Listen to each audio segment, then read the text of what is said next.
ஈரானுக்கு அன்றைக்கி ஆக்சுவலாக என்ன தான் நடந்தது? காலையில் 2:30 மணிக்கு ஏன் அவ்வளோ ஒரு பெரிய தாக்குதல் நடந்துச்சு? இதை தான் இந்த வீடியோவில் ஃபுல்லாக பார்க்க போகிறோம். ஸோ ஃபுல் டீட்டெயில் நாலேஜ் உங்களுக்கு நான் கொடுக்க போகிறேன். ஸோ ஈரான் ஏன் இஸ்ரேல் மேலே இப்போ தாக்குதல் நடத்திட்டுருக்கு, என்ன இஸ்ரேல் பண்ணாங்க அப்படிங்கிறது தான் நம்ம பார்க்க போகிறோம் இந்த வீடியோவில். ஸோ ஃபுல்லாக பாருங்கள், அப்போ தான் உங்களுக்கு ஒரு கிளியர் வியூ கிடைக்கும். ஸோ ஈரான் அப்படிங்கிறது ஒரு 3 நியூக்ளியர் ரிசர்ச் சென்டர் வச்சுருக்காங்க. அதாவது அணுசக்தி தயார் பண்ணுற ஒரு இடம். ஸோ அது ஒரு பெரிய அணுசக்தி ரிசர்ச் பண்ணுற ஒரு சென்டர். அது எதுக்காக பண்ணுறாங்க அப்படின்னு பார்த்திங்கன்னா, ஒரு பீஸ்ஃபுல் பர்பஸ்க்காக எங்கள் நாட்டை உயர்த்துறதுக்காக நாங்கள் பண்ணிக்கிறோம் அப்படின்னு சொல்லிட்டு தான் அவங்க பண்ணிகிட்ருக்காங்க. ஸோ இதை இஸ்ரேல் என்ன பண்ணுது அப்படின்னா, அவங்க 3 நியூக்ளியர் ரிசர்ச் சென்டர் எதுக்கு வச்சுருக்காங்க அப்படின்னா, அணு ஆயுதம் டெவலப் பண்ணுறாங்க, நாளைக்கு அதை வச்சு நம்ம எல்லாரையும் அழிப்பாங்க அப்படின்னு அவங்க அதை நம்புகிறாங்க. ஸோ அதனால நாங்கள் என்ன பண்ணுறோம், ஈரான் மேலே அந்த நியூக்ளியர் ரிசர்ச் சென்டர் எங்கெங்கெல்லாம் இருக்கோ அங்கே மட்டும் தாக்குதல் நடத்த போகிறோன்ட்டு அவங்க தாக்குதல் நடத்துகிறாங்க. ஸோ இதுதான் ஆக்சுவலாக ஈரானுக்கும் இஸ்ரேலுக்கும் இருக்கிற சண்டை. ஈரானுக்கும் இஸ்ரேலுக்கும் நடுவில் நிறைய கண்ட்ரிஸ் இருக்குது. ஆனால் இஸ்ரேலுக்கு மெயின் சப்போர்ட் யாருன்னு பார்த்தீங்கன்னா அமெரிக்கா. ஸோ ட்ரம்ப்பும் கூட நிற்கிறாரு அப்படிங்கிறது இஸ்ரேலுக்கு ஒரு பெரிய ஒரு பேக் போனாக இருக்குது. அண்ட் இவங்க 2 பேரும் சேர்ந்து முடிவு பண்ணது என்னென்னா, ஈரானை ஃபுல்லாக அழிக்கணும்னு முடிவு பண்ண மாதிரி தான் இருக்குது. So most advanced core aircraft வச்சுருக்காங்க. அதை யூஸ் பண்ணி தாக்குதலை நடத்துகிறாங்க காலையில் 2:30 மணி அளவில். ஸோ ஈரான் கொஞ்சம் கூட அதை எதிர்பார்க்கவே இல்லை. அண்ட் அதே டைமில் நமக்கு சப்மரீனில் இருந்தும் ஓஷனுக்கு கீழே இருந்து கூட தாக்குதல் பண்ணிகிட்ருக்காங்க. ஸோ அட் அ டைமில் 2 சைடும் வானத்தில் இருந்தும் அண்ட் ஓஷனில் இருந்தும் கடற்கடியில் இருந்தும் பண்ணும்போது அவங்களால ஒன்றும் பண்ண முடியல. ஸோ பெரிய யாருமே நினச்சி பார்க்கக்கூடியாத ஒரு தாக்குதல் தான் நடந்துச்சு. அண்ட் இவ்வளோ பெரிய தாக்குதல் நடக்கும்போது ஈரான் எப்படி அமைதியாக இருக்கும் அப்படின்னு நம்ம நம்புறது. எப்படியுமே நமக்கு சின்னதாக ஒரு தாக்குதல் நடந்தாலும் அதுக்கு நம்ம ஒரு ரிவெஞ்ச் எடுப்போம்.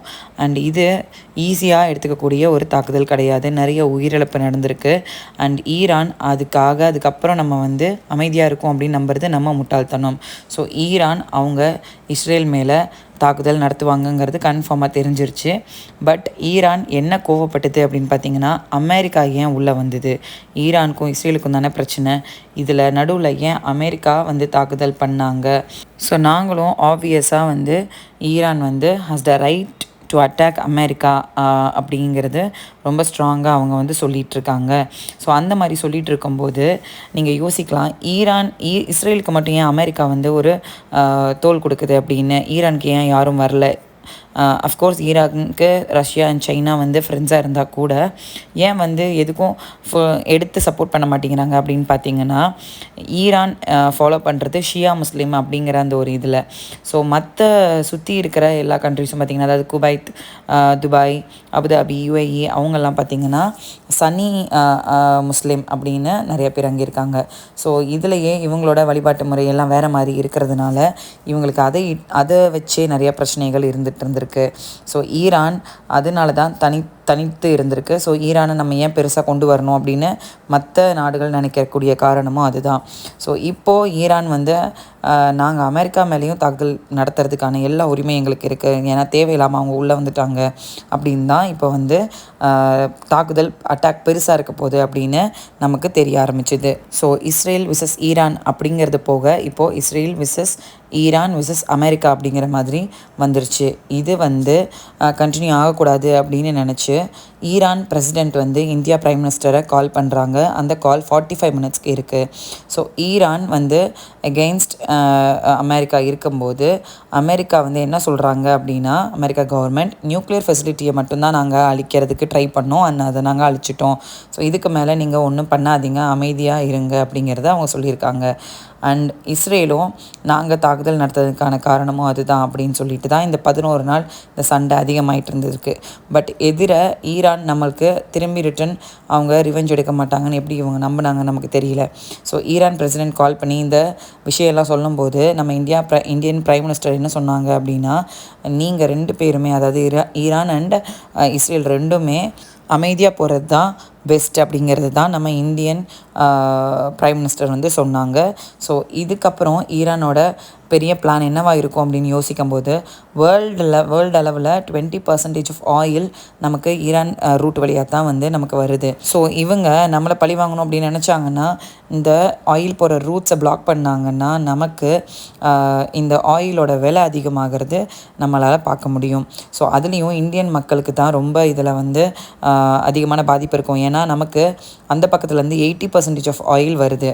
ஸோ அவங்களுக்கு 20% இருந்தால் கூட நமக்கு 80% ஆஃப் ஆயில் அந்த பக்கம் இருந்து வரதுனால நமக்கு தான் விலை உயர்வு அதிகமாக ஆகும் அப்படிங்கிறது தான் நமக்கு வந்து உண்மை.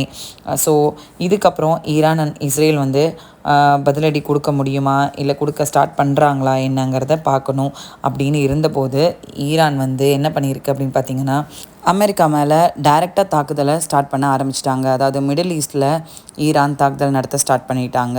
ஸோ ஈரானுக்கு கத்தார், அமெரிக்கா, இஸ்ரேல் அந்த 3 இதுலேயுமே வந்து சேம் டைமில் தாக்குதல் நடத்துகிறாங்க. இது ரொம்ப அன்எக்ஸ்பெக்டடாக அவங்களுக்கு இருந்திருக்கு. ஸோ ஈரான் இஸ்ரேல் அமெரிக்கா அப்படிங்கிற மாதிரி இருக்கிறதுல இஸ்ரேலும் அமெரிக்காவும் இப்போ அப்படியே வந்து என்ன பண்ணுறது அப்படின்னு தெரியாமல் சம்பிச்சு நிற்கிற மாதிரி ஆயிடுச்சு. ஸோ கத்தாரில் அமெரிக்காவோட பிக்கெஸ்ட் இராணுவ படை இருக்குதுங்க. அதில் 10,000க்கும் மேற்பட்ட அமெரிக்கன் சோல்ஜர்ஸ் இருக்காங்க. ஸோ அந்த பேஸ் மேலே ஈரான் தாக்குதலை நடத்த ஸ்டார்ட் பண்ணவும் என்ன பண்ணுறதுனே தெரியல. ஸோ கத்தார் ஹெட் என்ன சொல்கிறாரு ப்ரெஸ் மீட்டிங்கில் அப்படின்னு பார்த்தீங்கன்னா நாங்கள் பதிலடி கொடுக்க ஸ்டார்ட் பண்ணுவோம் அப்படிங்கிற மாதிரி அவங்களும் கிளம்புறாங்க. ஸோ ட்ரம்ப் இதை பார்த்துட்டு என்ன சொல்கிறாரு அப்படின்னா தேங்க்யூ ஈரான் அப்படின்னு சொல்லிட்டு ஒரு மெசேஜை சொல்கிறாரு. ஏன்னு கேட்டால் ட்ரம்ப் சொல்கிறது என்னென்னா நீங்கள் தாக்குதல் பண்ண போகிறீங்கன்னு எங்களுக்கு முன்னாடி இன்ஃபர்மேஷன் கொடுத்துட்டீங்க. அதனால் அந்த இடத்துல எங்களுக்கு எந்த ஒரு உயிர் சேதமும் நடக்கலை. நாங்கள் எல்லாமே முன்னெச்சரிக்கையாக தான் இருக்கோம் அப்படின்னு சொல்லி சொல்கிறாங்க. ஸோ இது எதுக்காக பண்ணாங்க அப்படின்னு பார்க்கும்போது ஈரான் சொல்கிற அப்டேட் என்ன அப்படின்னு பார்த்தீங்கன்னா இஸ்ரேல் எங்கள் மேலே தாக்குதலோ அமெரிக்கா எங்கள் மேலே தாக்குதல் நடத்தும் போதும் இப்படி தான் பண்ணிங்க. அந்த டைமில் எங்களுக்கு நியூக்ளியர் ரிசர்ச் சென்டரில் அந்த இடத்துல எதுவுமே இல்லை. நாங்கள் எல்லா அணுசக்தியும் வேறு இடத்துல மாற்றி வச்சுட்டோம். நீங்கள் போட்டதும் ஒரு வெறும் இடத்துல தான் பாம்பு பிளாஸ்ட் பண்ணியிருக்கீங்க. எங்களுக்கும் எந்த ஒரு பிரச்சனையும் இல்லை. எங்கள் அணுசக்தி எதுவுமே வந்து அழிஞ்சு போகலை அப்படிங்கிற மாதிரி தான் அவங்க சொல்லியிருக்காங்க. ஸோ இந்த மாதிரி மாற்றி அவங்க 2 பேருக்குள்ளே அந்த வின்னை எடுத்துக்கிறாங்க. ஸோ அந்த டைமில் இஸ்ரேல் வந்து இப்போது டென்ஷன் ஆகி ஃப்ளைட்டை அதாவது ஜெட்டை டேக் ஆஃப் பண்ணுறாங்க. நாங்கள் போய் மறுபடியும் தாக்குதல் பண்ண போகிறோம் அப்படின்னு சொல்லிட்டு இதை பார்த்து ட்ரம்ப் என்ன பண்ணுறாரு அப்படின்னு பார்த்தீங்கன்னா ப்ளீஸ் அமைதியாக இருங்கன்னு சொல்லி பார்க்குறாரு. ஒரு ட்வீட்டும் பண்ணுறாரு. இந்த மாதிரி ஈரான் இஸ்ரேல் எல்லாம் அமைதியாக இருங்க, அதுக்கப்புறம் நம்ம எதுவாக இருந்தாலும் பார்த்துக்கலாம் அப்படிங்கிற மாதிரி சொல்லி ஒரு ட்வீட் போடுறாரு. ஸோ இஸ்ரேல் பேக் வாங்க அப்படின்னு சொல்கிறாரு.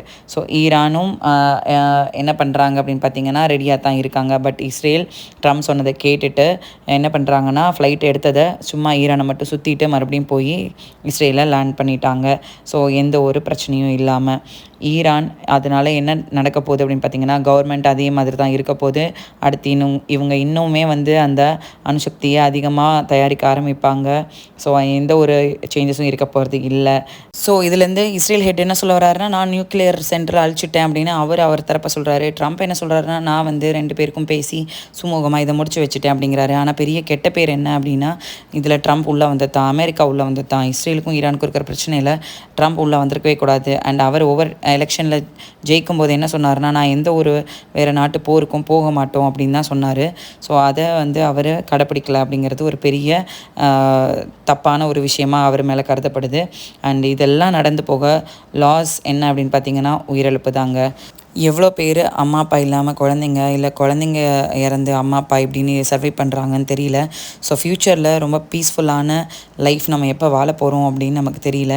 ஸோ அது நடக்கணும் அப்படிங்கிறது தான் நான் ப்ரே பண்ணிக்கிறேன். அண்ட் இந்த மாதிரியான டீட்டெயில் இன்ஃபர்மேஷன் வேணும் அப்படின்னு நினச்சிங்கன்னா கண்டிப்பாக எங்கள் சேனலை சப்ஸ்கிரைப் பண்ணிக்கோங்க. பக்கத்தில் இருக்கிற பெல் பட்டனையும் கிளிக் பண்ணிங்க. அப்போ தான் நான் போடுற எல்லா வீடியோவும் உங்களால் பார்க்க முடியும். அண்ட் தேங்க்ஸ் ஃபார் வாட்சிங் this video. Thank you so much.